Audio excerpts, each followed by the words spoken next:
All right, are you ready? Oh, yeah. You are? Great. We're going to find out. We're going to do all that. Okay. All right, let's go on the record. This is 24CV002805, Judicial Watch versus the District Attorney of Fulton County in her official capacity. If we could please, for the record, have counsel for Judicial Watch introduce himself. John Monroe for the plaintiff, Your Honor. Also here with me is in-house counsel Russell Mobile. How do you spell your last name? N-O-B-I-L-E. Like Mobile, but with an N. Correct, Your Honor. Got it. Okay. And on behalf of the District Attorney's Office. Yes, good morning. Sandy Monroe, and on behalf of the District Attorney and the District Attorney's Office. It's a lot of Monroes. Yes. Oh, you couldn't see her. Oh, you're like, hey, how are you starting this? Yeah, no, I promised to hear from both sides, and we have a Monroe for both sides. So we should be good to go. So let me set the table.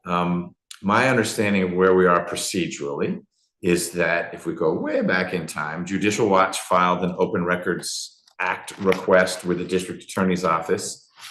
They were informed there were no responsive records. The request was, in general, I'm not going to get it exactly right, please share all communications with Jack Smith in connection with his work on the January 6th investigation and any of his employees, as well as any communications between the District Attorney's Office and the committee or commission that was investigating the January 6th situation.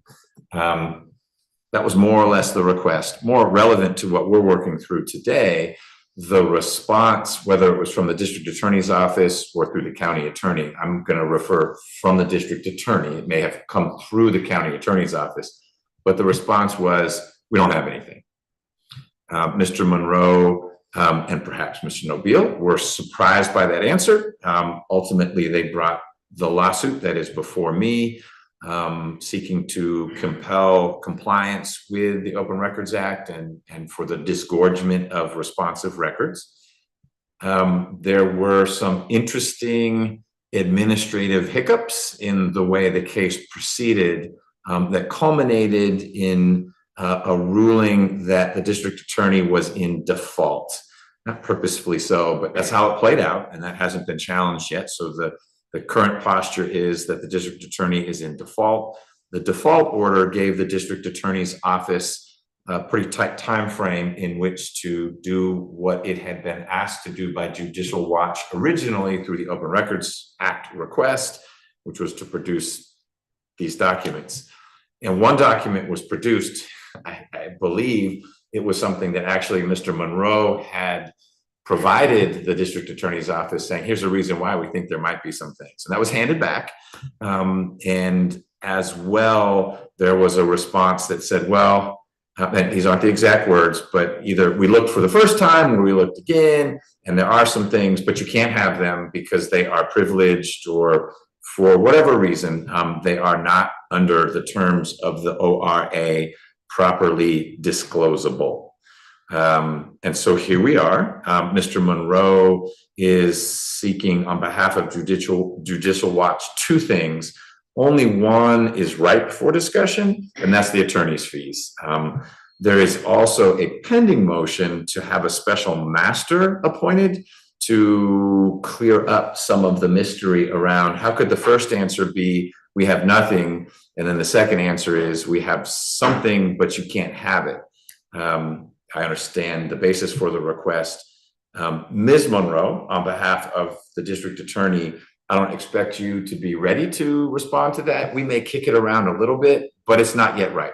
But since we're all together, I'll want to at least get an initial perspective on behalf of the county as to how we might navigate that. But what I think is properly before me is the request for attorney's fees. And I'm going to hand it over to Mr. Monroe to go forward with that. But before I do, anything else you want to get into the record about where we are procedurally or anything you want to correct me on so I'm not laboring under a misapprehension of what's going on? I think everything you said is correct, Your Honor, but I would slip one more data point kind of in the middle of that. And that is after the litigation started, but before the default order, We did some written discovery, and the district attorney's office said in response to interrogatories that they've looked again, and there still are not any records, neither non-exempt or exempt, no records at all. Okay, so there were two responses of we have nothing, and now we have something, That's right, but you can't have it. correct. Okay, got it. Thank you for clearing that up. Now that I'm remembering reading, I think this was in your motion or petition for a special master. There were three responses that had been received. I omitted referencing that second one. That's right. Ms. Monroe, I want to give you the same opportunity to say, well, Judge, you got it partly right. And I'm not making any rulings in sharing this. I just want to streamline this morning so that we don't need to cover things if I'm correctly understanding where we are. You have it absolutely correct, and with that addition, I do agree with the addition made by Ms. Monroe. Also too, I would like to inform the court that since the court's ruling, the county on behalf of the district attorney's office have made zealous efforts in trying to settle this matter in hopes to forego a full out hearing on attorney's fees. Given the nature of the matter, the new information that has developed over the course of the last month or so by way of the deposition and by way of the court's order, it is the district attorney's position that we settle this matter in efforts to preserve the resources of the court and the times of the parties. We don't want to undergo or continue unnecessary litigation. We've told the other side this. We've been waiting to hear back to see what that would look like. They did provide documents in support of their claim for attorney's fees. I would like to have that discussion. We have not had that opportunity to do so. And so what I would put before the court is an offer to have that discussion to avoid unnecessary litigation here and to see how we can get this matter resolved. Okay, is part of your view of settlement, I understand what you're saying. It's funny because that word doesn't quite fit the nature of it. It's not, hey, Mr. Monroe's client was injured in a bus accident. You're representing MARTA, and how do we make you whole? But certainly it would be great if there's a way that Mr. Monroe could reach a point where he said, we're satisfied that we've got what we've got. We're not getting what we're not getting. And whatever the financial issues are resolved as well. And if I don't need to get in the middle of that, it's probably better for everyone. But I'm here to get in the middle of that, and or a special master is, when you are thinking about this concept of settlement, does it include addressing the concerns Mr. Monroe raises in his motion for the in-camera inspection and appointment of special master? And it's listed as an and. In theory, it could be an or, depending on the volume of the documents. I could always be the one who reviews them, but if we're getting into like 4-digit page numbers, then a special master is probably the right one to have the amount of time available to do that. But I don't want to get into the mechanics of that so much as, I guess where I'm probing a little bit is, you're also thinking about addressing the concerns Mr. Monroe has raised about, well, you say there are these things that we can't have, but there's not even a privilege log, which is what I'd be accustomed to seeing, that there's a description of what the document is, an email to Jack Smith or an email to Representative so-and-so, but the contents relate to ongoing litigation or an open criminal matter that the district attorney's office is pursuing. It doesn't sound like that's what was provided. It was just there's a box and you can't see in it.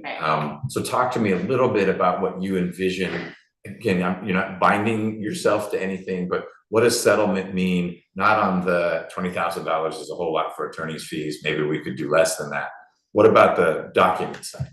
So that's a good question. I thank you, Your Honor, for proposing that. So that's the type of conversation that I was hoping to have with opposing counsel substantively as to how to get this matter resolved on a global scale. We're not interested in a piecemeal settlement, obviously. The attorney's fees would continue to accrue even if the court were to entertain their motion for in-camera review or assignment of a special master. if we're gonna resolve this case, it would have to include documentation. Now, in terms of what that would look like, I understand that plaintiff and plaintiff counsel is not satisfied with our representation, so we would have to certainly. Satisfied with your representation, meaning like you shouldn't be representing? No, the sorry, team? not my representation personally, but Okay. our representation of the materials, of the Got it. responsive records in question. And so that's something that we would have to go back with our client to sit down with those records, right? And see if we could come up with a plan that would provide some sort of,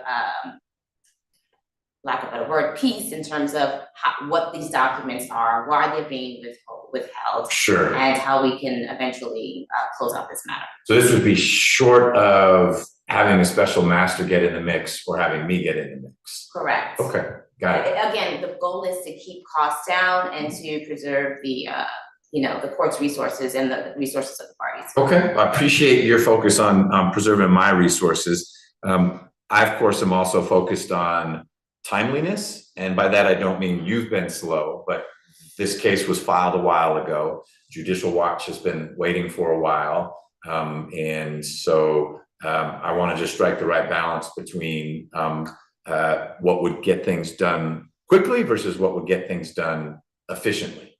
Mr. Monroe, I don't know to what extent you and Ms. Monroe have connected on this front.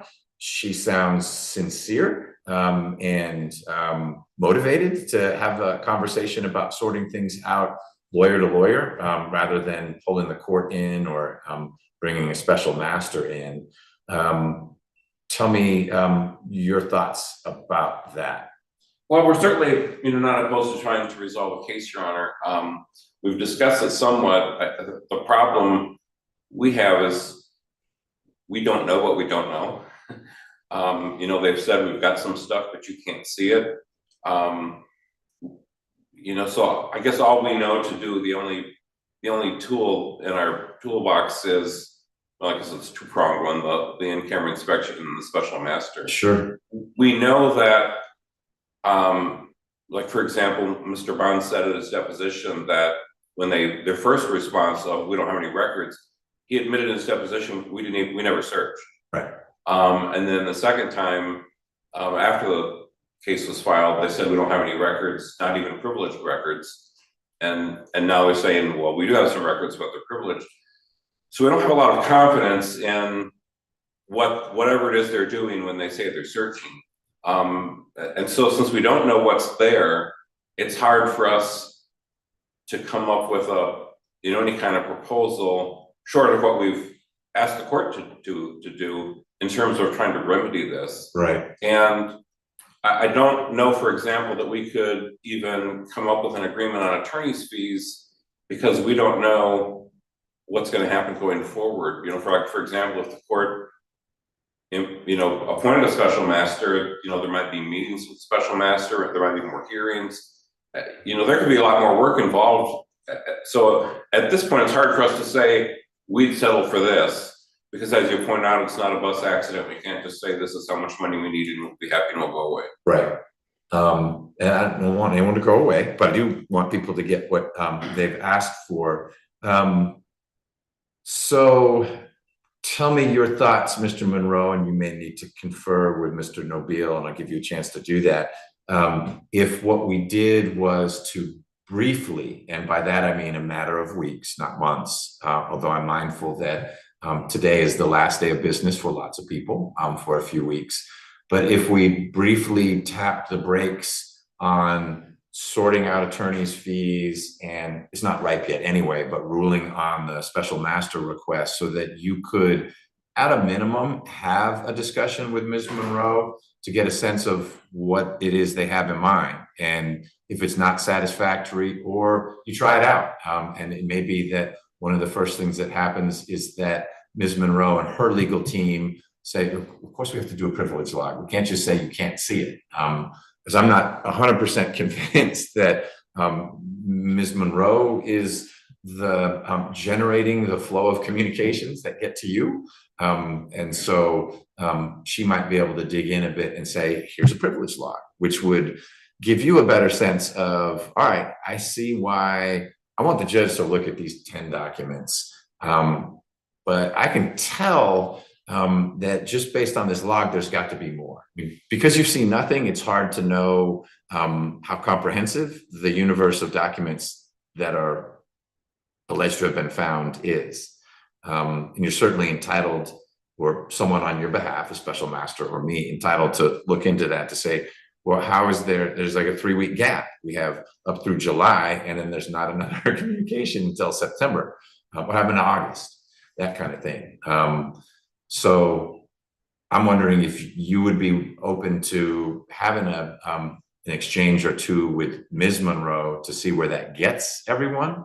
It doesn't stop the attorney fee meter. It just might have it run a little more slowly than if we went whole hog into a special master, which I'm not opposed to. I like a graduated approach. And I'm hearing Ms. Monroe say, well, couldn't the next step be we have some serious discussions? Not that you've ever not been serious about it, but maybe you haven't had a meaningful dance partner on the other side about getting greater visibility into what is being withheld, and to your other point, a description of what was searched and what wasn't. I guess I'd say, first of all, of course, I'd like to discuss it with Mr. Mobile, but I'd point out that in addition to now they're saying there's some stuff we've got, but you can't see it, we have serious concerns about how they go about their searches. No, I understand that. That's what I meant about the part 2, which would be, it may be that Ms. Monroe would be in a position to share with you what she knows. I mean, I guess you know some because of the deposition, but I don't know what my role or special master's role would be in learning a whole lot more about that.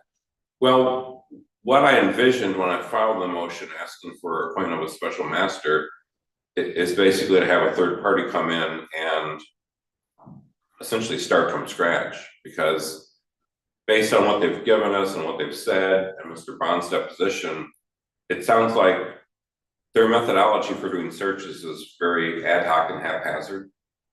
So even if they gave us a privilege log, for example, that had a list of pinned documents on it, for all I know, there's 1,000 more that ought to be on that, either produced or be on the log. Yep. And I think the only way we're going to get to some level of confidence that a real search has been done is to have a third party either do the search or monitor the search. Okay.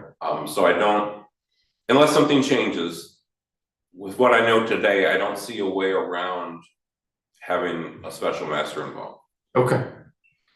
I understand that, and you may well be right. Because it's not yet right, it seems like there will be an opportunity for you and Ms. Monroe to have a discussion. I know you will be out of pocket. Lucky you, Ms. Monroe. So I'm starting, today's your last day for a few weeks. You know, kids are out of school, so. No, hey, amen, same. That could start today for me, for one kid. But you're back in action that first full week in January. By then, I think the special master motion will be ripe anyway. And so it will be, well, no, that won't be till mid-January. So you'll have some time to talk before you would need it to have responded to the motion for the in-camera inspection. So why don't we, since we have everyone here, at least make a record of the attorney's fees that have been accumulated to date, whatever records you want to make, and Ms. Monroe will have an opportunity to highlight what she wants in connection with that. And then we will, at least that'll be locked in. And I don't need to rule on it yet, other than that we've made a record.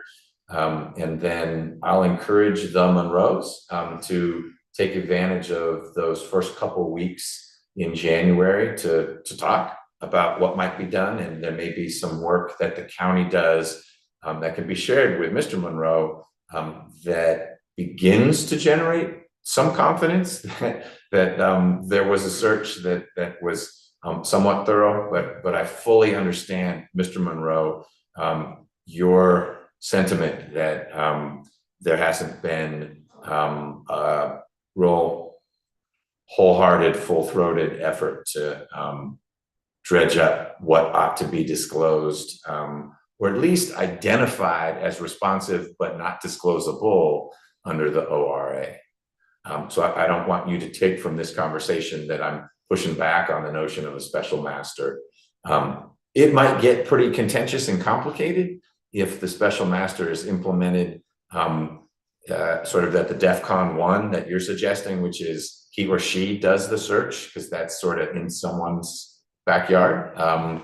But there are some intermediate steps where getting someone to interact with and look at, this is what you said you searched, and who has full access to that which was identified but not produced, where then the special master could come back and report to you and to me and to Ms. Monroe about his or her findings about the thoroughness. But we'll work through it. All right. Then why don't we go forward with what you wanted to talk about on the attorney's fees side. Before we do that, I'm presiding today as well, and I want to get Ms. Laster on her way. Which one of you is Ms. Laster? Hi, Ms. Laster. I've looked this over and I signed the affidavit approving it, okay? Thank you. You bet. Good luck. Have a good holiday.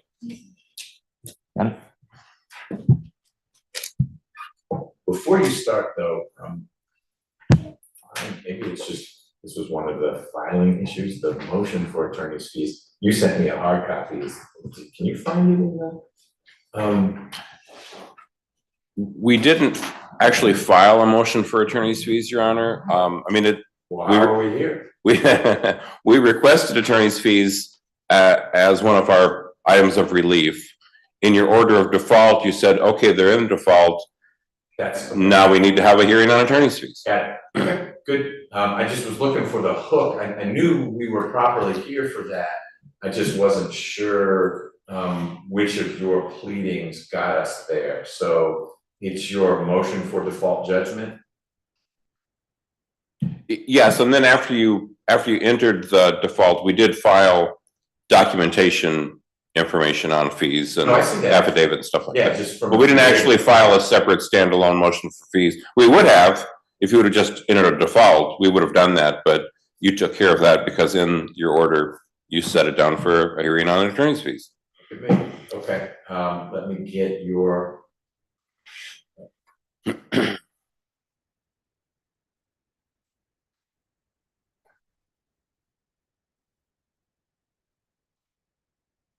Okay, I'm ready. All right.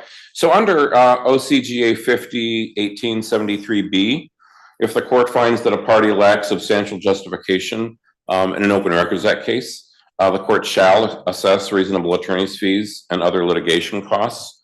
The Court of Appeals ruled in Benefit Support Inc. versus Hall County. That's at 281 Georgia App 825 2006 case. And I do have a copy of the printed out if you want it, Your Honor. With the citation, I'm good to go. Okay. In that case, the court established a two-pronged test. First, the plaintiff must show that the defendant violated the Open Records Act. And then second, the plaintiff must introduce some evidence that the defendant lacked substantial justification. The first prong is already taken care of because you ruled in the default order that the district attorney's office violated the Open Records Act. To quote your order, you said the court has in effect declared that she violated the ORA. So the only question today is if DA Willis lacked substantial justification. Referring to some of the items in the record, the response to the request was met. Well, first of all, there was the next day after the request was filed, there was a request for clarification or paring down of the open records request. From and then whom? When you work with the portal, I don't know if you're familiar with it, but there's a portal for all of Fulton County operations. So you were on the county side, because I know the only reason why I'm asking is that I was a little surprised. One of the documents that's been generated here, the district attorney's office seems to have its own open records unit or person.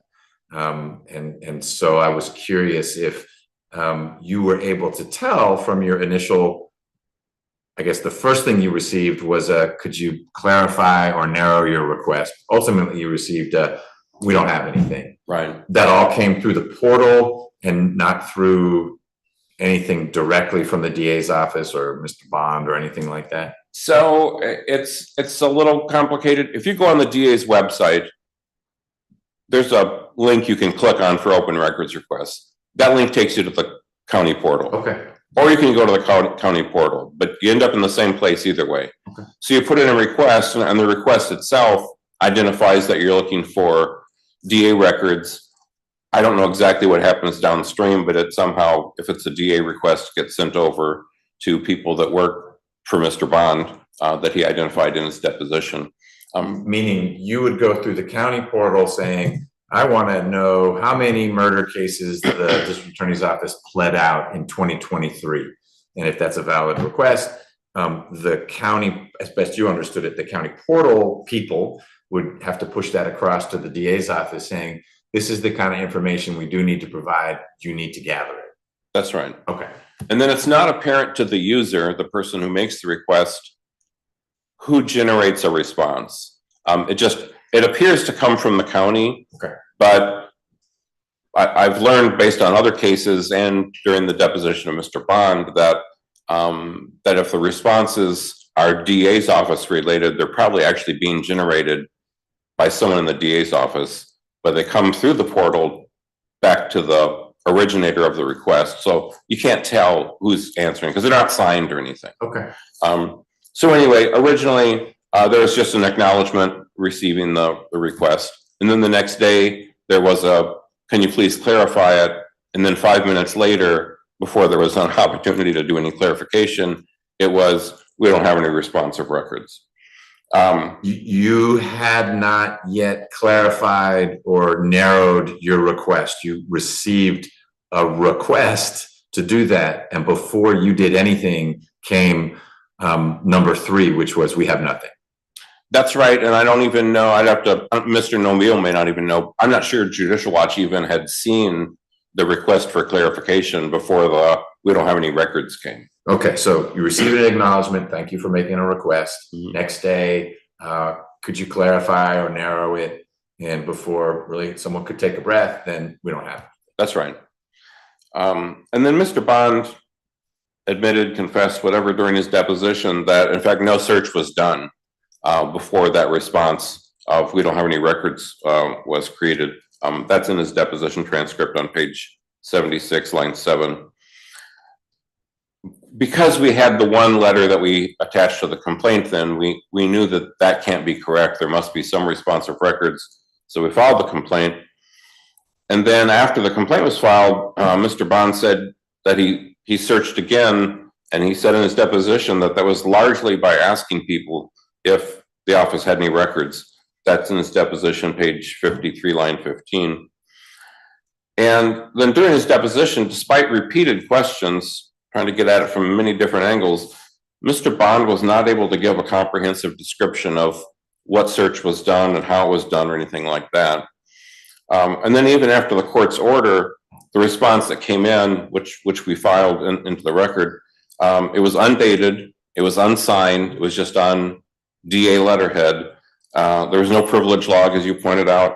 And there's not actually even an affirmative response saying, we have some stuff, but you can't have it. It just said that stuff would be privileged. So we still aren't sure if they actually did a search and have, identified any records that are responsive, because what they said was, oh, well, that would be privileged. And here's the privileges that would apply. But how did you know to depose Mr. Bond as opposed to someone else? It was sort of a 30B6-ish thing. Who do we talk to, county, to know, or his name had bubbled up? Well, what happened was we sent 2 batches of interrogatories, and they came back. Both of them came back unverified. And so I contacted Ms. Monroe and I said, "Who's signing these?" And then she ultimately gave me a verification signed by Mr. Bond for both sets of interrogatories. Okay. So I thought, well, if he's the guy who knows all this, that's the guy I'll depose. Start with him. Okay. Yeah. So then they started by not doing a search at all, even though they said they did. And then they apparently didn't really conduct a meaningful search. And then at least their third opportunity, they gave us an undated, unsigned, unprivileged log saying that if they had records, they'd be privileged. That certainly lacks substantial justification, Your Honor. That's not how open records requests are supposed to be dealt with by a government agency. I can go into numbers now if you want, or do you want to hear from Ms. Monroe on that issue first? Whole presentation, and then whatever Ms. Monroe wants to add. It sounds like there's not a lot of disagreement about what the timeline is and what the events are that make up that timeline. She may want to argue that it was justified or whatnot, but I'll hear from you about everything, and then Ms. Monroe. Okay, so I filed an affidavit in the case with all this information I'm getting ready to tell you, but I'll stand in my place and say my hourly rate is $400. It's reasonable in the area for someone with my level of experience and skill. I've been practicing law for over 30 years, largely devoted to civil and criminal litigation. Of course, criminal cases are largely done on a flat rate, but when I do civil cases at an hourly basis, I charge $400 an hour. I collect $400 an hour. It's not a pie in the sky, oh, this is what I wish I would get. That's what I actually charge and collect. Judicial Watch is paying you $400 an hour. Judicial Watch is paying me $400 an hour, and except for the things in the past probably week or two, they have paid me for everything that I have requested here. If you look at the affidavit, I've spent 51.7 hours on the case. I think the time I've spent on it was reasonable. Yeah, so I do have your affidavit, and it talks about how much you have to drive to get here because you live far away. Oh, there it is. I hadn't seen the first sentence. You actually have Exhibit 1 breaks out the hours. So yes, yep, that's what I've been looking for. I missed it. All right. So that equates to $20,680 for fees. For costs, there was a filing fee of $252.84. There was a service of process of $90. Mileage for the deposition was $87.10. Parking for the deposition was $20. Where was the deposition? It was across the street in the county attorney's office. Okay. The transcript of the deposition was $1,661.20. Another $87.10 for mileage for today's hearing. Another parking fee of $20. Where do you park that costs $20?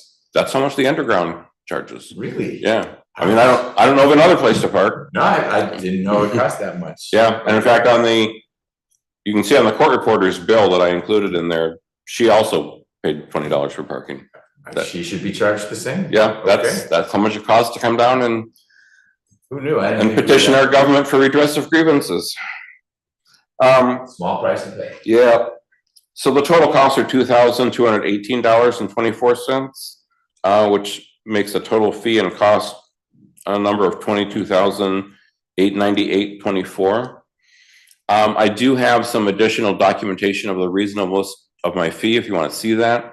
Or if you're satisfied with it, I don't want to burden the court by taking No, we'll let Ms. Monroe have her crack at it, but based on my experience, which is less than yours, but often brings me into contact with lawyers who are citing the reasonableness of their fees. You fall healthily within the heartland of an hourly rate for someone with your experience, relevant experience.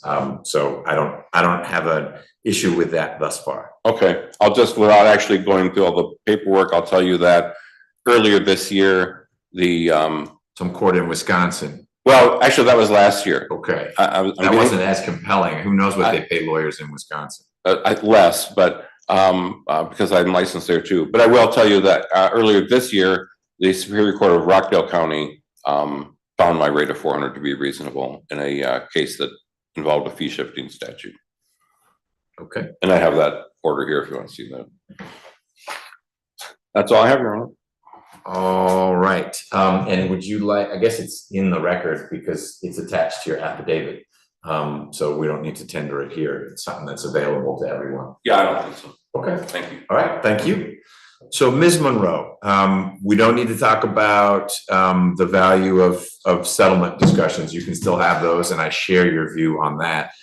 Today, we're just going to focus on fees and whether they are properly awardable, and if the figures that Mr. Monroe just shared are in fact reasonable.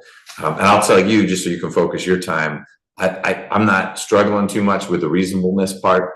That's a pretty reasonable hourly amount, and having finally found the breakdown of the hours, that seems pretty reasonable as well. I don't mean to preclude you from talking about that.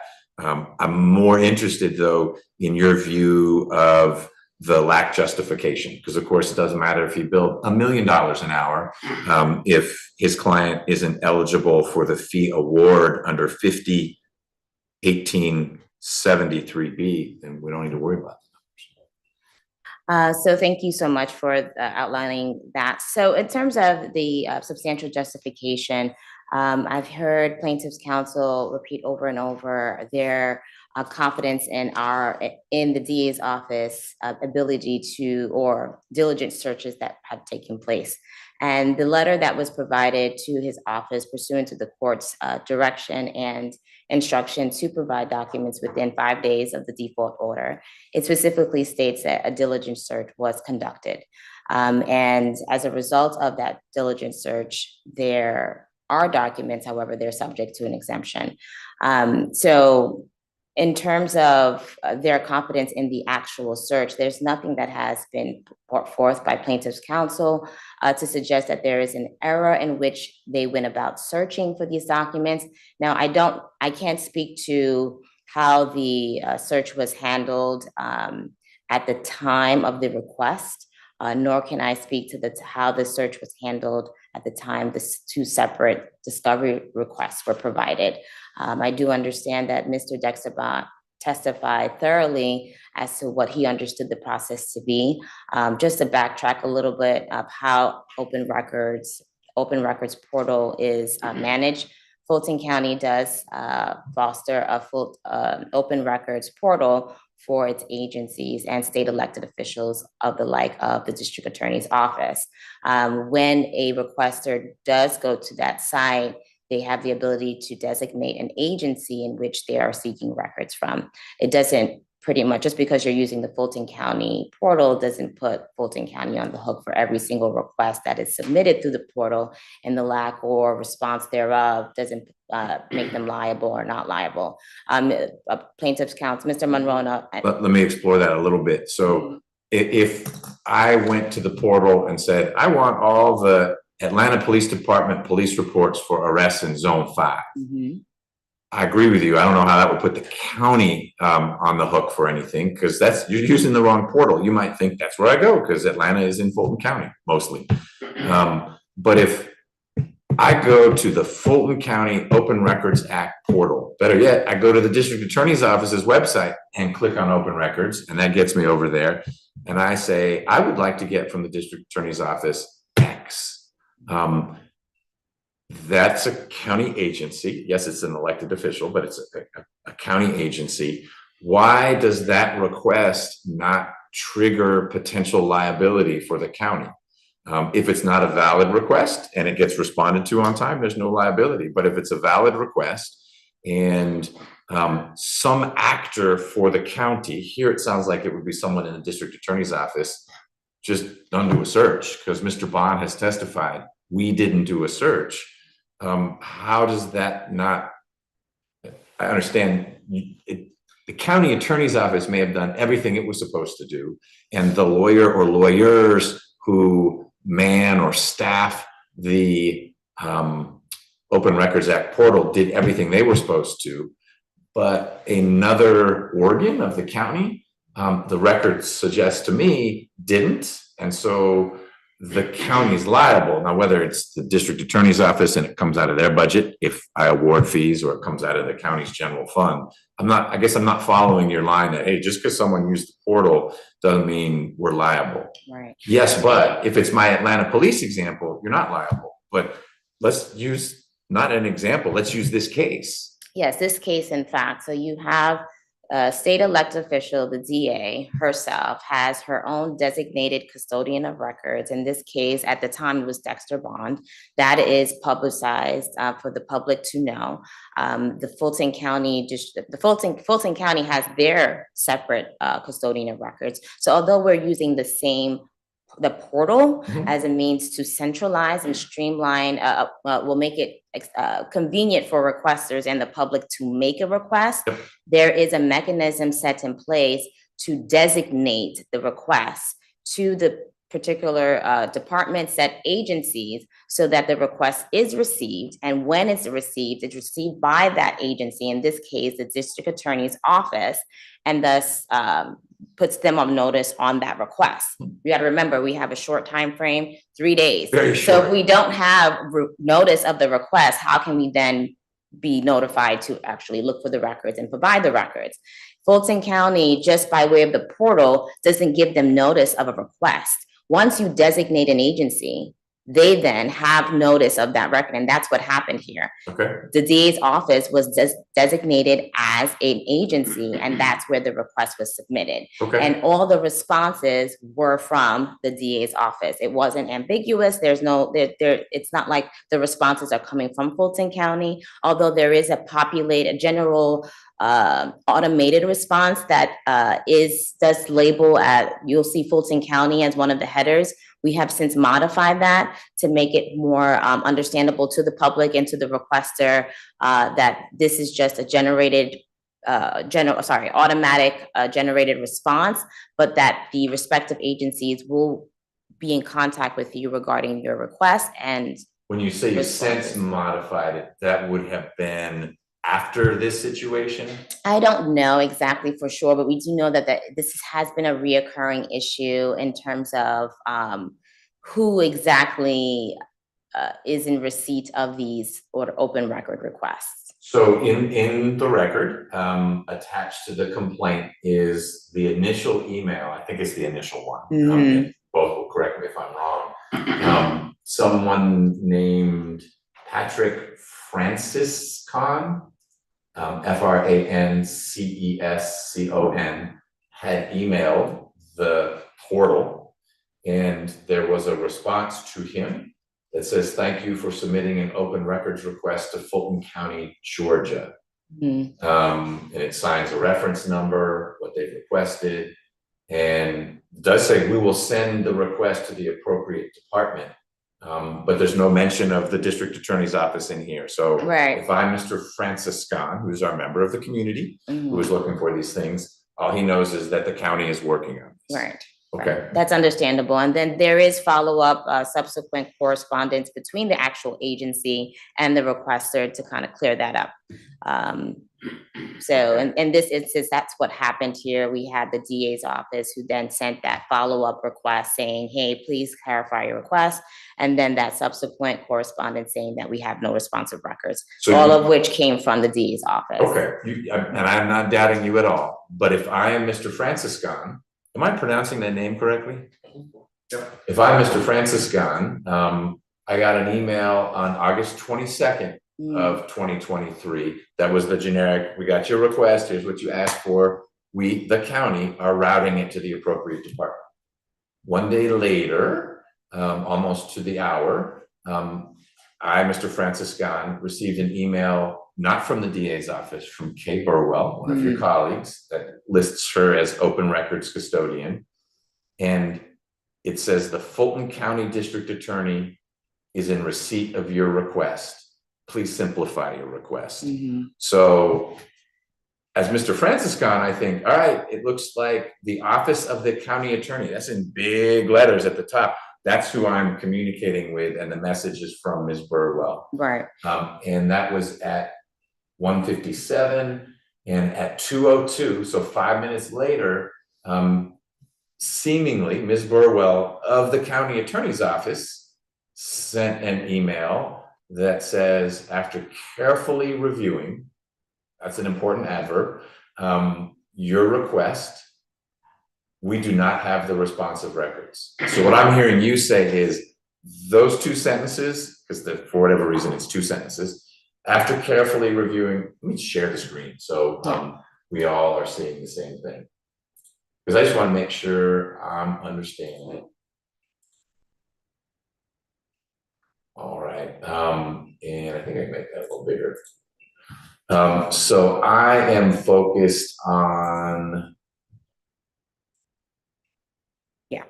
that. What I'm understanding you to say is Ms. Burwell did not author those two sentences. Correct. They So, were forwarded to Mr. Franciscan because the way the system works is that the designated agency here, the district attorney's office, they put back into the portal, we don't have anything. yeah. And then what gets generated automatically for poor Ms. Burwell with her name on it is this is what we, the county, learned from our component. Correct. And Okay. and this is one of the projects that we have either correct. I believe that this is something that we've are in the process of revising and correcting, or if we have not done so already because of this confusion. We have this letterhead. K. Burrell is not even the open records custodian anymore. So this is something that has caused a lot of confusion for the public. And this is something that I did clarify with Mr. Monroe, because initially Fulton County was named as a defendant in this action. And after further providing documentation showing from the Fulton County, so there are two views. You have the requester's view of the portal, and then you have the Fulton County's view of the portal. And from the Fulton County's view of the portal, you see clearly which member from which department, which agency provided responses to the requester.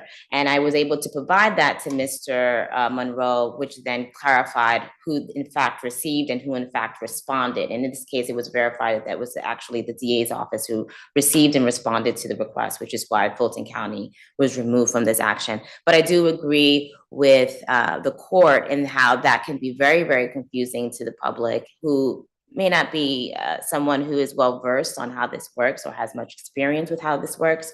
And that's something that the county is actively working on correcting. Okay.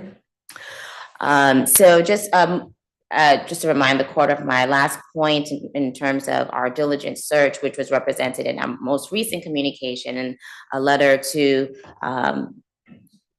plaintiff's counsel saying that we did a diligent search was conducted, and it yielded a result of the letter that was directed by the court to provide the December 17, 2021 letter, which was, according to the district attorney's office, leaked.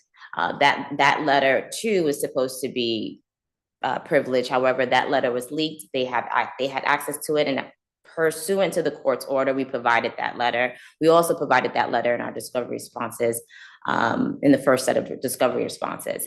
Now we're here in terms of the date, if you've got it, or we can dredge it up somehow, that you or someone from the county provided to Judicial Watch the assertion of, okay, now we've diligently searched, that's the phrase you just used, and we have found some responsive documents, but you can't have those. And then here's this letter that you can have, which really we don't think we should have to turn over, but we know it's been leaked. And so here is that. When did that happen? That happened on December 9th. That was an email, a letter that was emailed to plaintiff's counsel by Dexter Bond. Okay, so that came from Mr. Bond to Mr. Monroe. Correct. Okay. And attached to that letter was the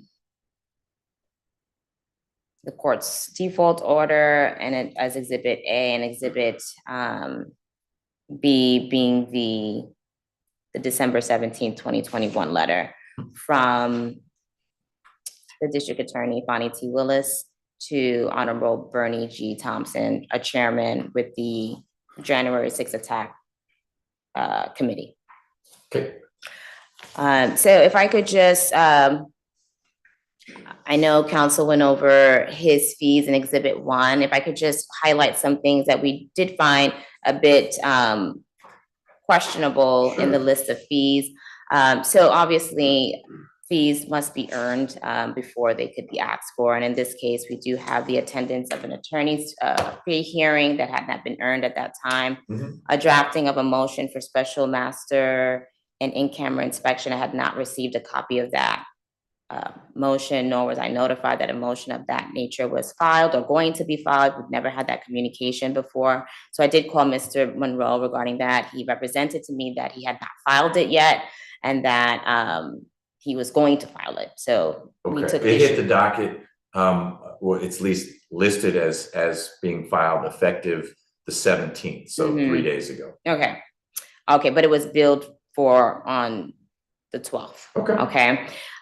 So, and also too, with fees, we must make sure that we are at the very least describing the task or the legal service or the task at hand in great detail. So we make sure that there's no duplicity or excessiveness in terms of their charging of their rate.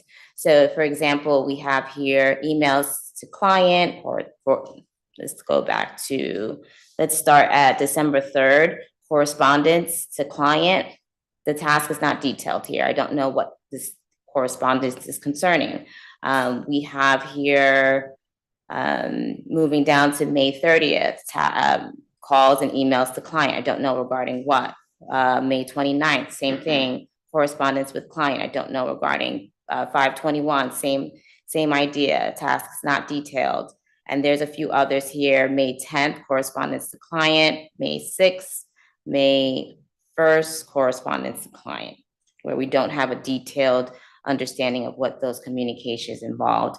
And then if I can just scale back up, it says here, well, we talk about the deposition. I understand when we received the default order from the court, we understood that the court made its ruling on injunctive relief in terms of the records. Then I contacted opposing counsel to say, hey, there's no need to move forward. We had already scheduled this deposition, but we said, given the court's default order, there's no need to move forward on this deposition because they weren't confident in the documents being produced pursuant to the court order. They decided to proceed with the deposition. And we had a 2-hour deposition. I'm assuming, it says here, a total of 4.5 hours. I'm assuming that included counsel's travel to the deposition.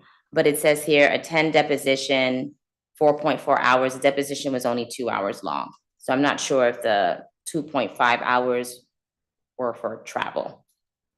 So that would need to be clarified.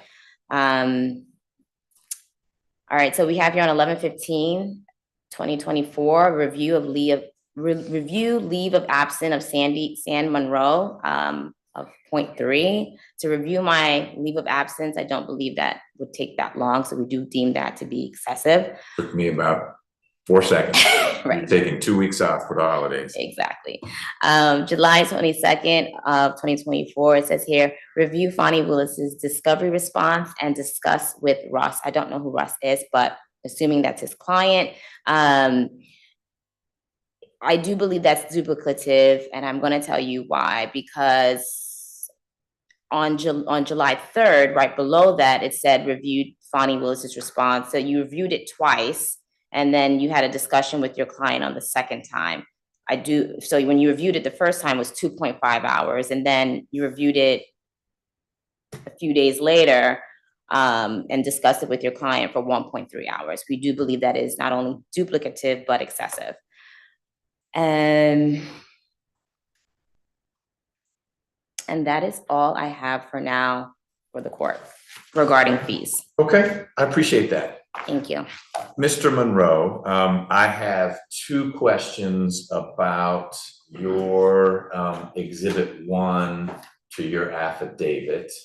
One is an entry from May 21. It's not a lot of time to build, but it says draft letter to Georgia Attorney General. Talk to me about how that's pertinent to this case. So you're furthering your client's interests, et cetera. Sure. So, and this was, if you look at the date, it was back in May. I think we weren't in a default situation yet in terms of we definitely didn't have an order. I think we might have filed the motion by then, but we weren't sure what was going to what was going to happen with it. We didn't know how successful the litigation was going to be. So we also drafted a letter to the Attorney General basically complaining about the DA's office failure to abide by the Open Record Act in case the DA's office, or in case the Attorney General wanted to take some action. Okay. And then your response to Ms. Monroe's observation that Mr. Bond's deposition was 2 hours, not 4.5 hours. Because the entry isn't prepare for, it's attend, because you have an entry for prepare for deposition. That's right. I'm asking about that one, but there is this attendance 4.5 hours. And it doesn't look like a 4.5 hour length one, but I'd like your feedback. Sure.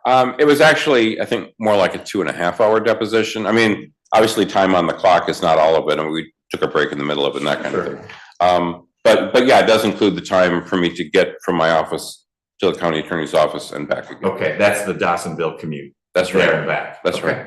All right, thank you. You're welcome. That's all I need. Okay, I did have a couple of comments and rebuttal. Sure. All right. So let's just assume for the sake of argument that the response to the default order was based on a diligent search. We're not convinced that it was, but even if you assume for the sake of argument that it was, that doesn't address what happened the first 2 or 3 times where they said they searched and didn't. I mean, they admitted they didn't search, and where they conducted another, actually the way they worded it, they conducted 2 more searches and still found no records when in fact, that was after we had filed the complaint and attached a letter that they should have recognized was responsive. They still said they didn't have anything responsive. So, I mean, they lack substantial justification, at least for the most of the time. I think it's premature for us to know what they did the 3rd time around, and that's why we're asking for the special master and the in-camera inspection. But it's patently obvious that they lack substantial justification in saying we did a search when in fact they didn't do a search. And then when they did a search and didn't even find what we had already said, hey, here's a responsive record, they didn't even find that. As far as the need for the deposition, as Ms. Monroe said, we had already scheduled it. And in retrospect, the deposition was very valuable. I mean, we got good information there that we hadn't gotten in our written discovery. So even though the deposition actually took place after the default order, I don't think there's any question but what the deposition was appropriate and useful in the case. Ms. Monroe did mention the filing, or there's an entry in here for drafting the motion for in-camera inspection and a special master. That had been drafted at the time this entry was done. We just hadn't filed it yet because we were still tweaking it. And then it charged anything extra for, the tweaking and the filing and that kind of thing. So those are my responses to that, Your Honor. Okay, thank you. Ms. Monroe, you had stood up at one point. I don't want you to be left unheard. I'm so sorry. Thank you so much. And I won't readdress the whole substantial justification portion. In fairness to opposing counsel, he has the final say on that matter. Just 2 things that I forgot to mention, and the court reminded me, the drafting of that letter to Georgia Attorney General, we never received a copy of that letter. So I was surprised by that entry. I had it here, but for some reason I didn't mention it. And then there was on the 3rd of March, before the action commenced, there was a conferring with a client regarding open records for 1.2 hours. Again, that was before the filing of this action, and we're asking that not be included in the fees as well. Okay, got it. Mr. Monroe, anything else we need to cover today? I don't know if you want to do it yet, Your Honor, but I mean, you've mentioned that the other motion is not ripe yet. We could schedule a hearing on it if you want to do that. So I want to give the county an opportunity to respond. Of course. The motion is out there. They've got 30 days to respond. It sounds like part of the response may be outreach from Ms. Monroe to say, what can we do short of a special master? And I encourage you to engage with her on that. I know you will. But when it's ripe, I don't know that we need a hearing. We may have to have a hearing. I certainly need to rule on it. I suspect we'd need a hearing because of these different levels of special master intervention into the inner workings of the district attorney's office. The most intrusive to the you give me the documents that you produced, I'm gonna look through that, to decide, is it privileged or not, kind of thing. And so we probably do need to talk about that, but the county's entitled to respond in writing first. Okay, I don't disagree with that. I was suggesting that we could schedule something far enough out that they'd have time to respond. Okay, As for the need for hearing, I think the rule actually requires a hearing, and the Court of Appeals has reversed on appointments of special masters if a hearing wasn't done. So okay, well, I don't we want want that that or not, I to happen. think we're having to have one. Okay, good, then we'll do that. But what I'm gonna do is well, I'll talk with Ms. Niles. I know my January is already with a civil trial calendar and a criminal trial calendar. But I don't want this to languish either. So we may set that down for early February, knowing that we'll get the response and you'll have a chance to digest that, and then we'll be good to go. Okay. Okay. Thank you. Ms. Monroe, anything else? Yes, Your Honor. Okay, well, I appreciate you all being here on a Friday. Please make sure you take care of the court reporter, whoever asked the court reporter to be here, whether you're splitting that up. I will get an order out in connection with the attorney's fees request. And maybe it'll have a little scheduling piece in it as well concerning a hearing on the special master. Appreciate it and happy holidays. Thank you, Your Honor, same to you. Oh, one last thing. Is Mr. Bond's deposition already in the record? Do you want me to give this to the court reporter so it's made part of the record? Was this my courtesy copy? It's in the record, it's your courtesy copy because you have a standing order that you want hard copies of anything more than 50 pages. I appreciate you complying with the standing order. I just, if it also needed to go on the record, I'd do that, but if it's in, we're good to go. It's electronically filed. Excellent. Thank you, everyone. Thank you.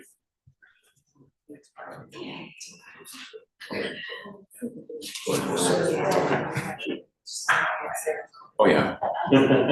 Absolutely. No question. Yeah.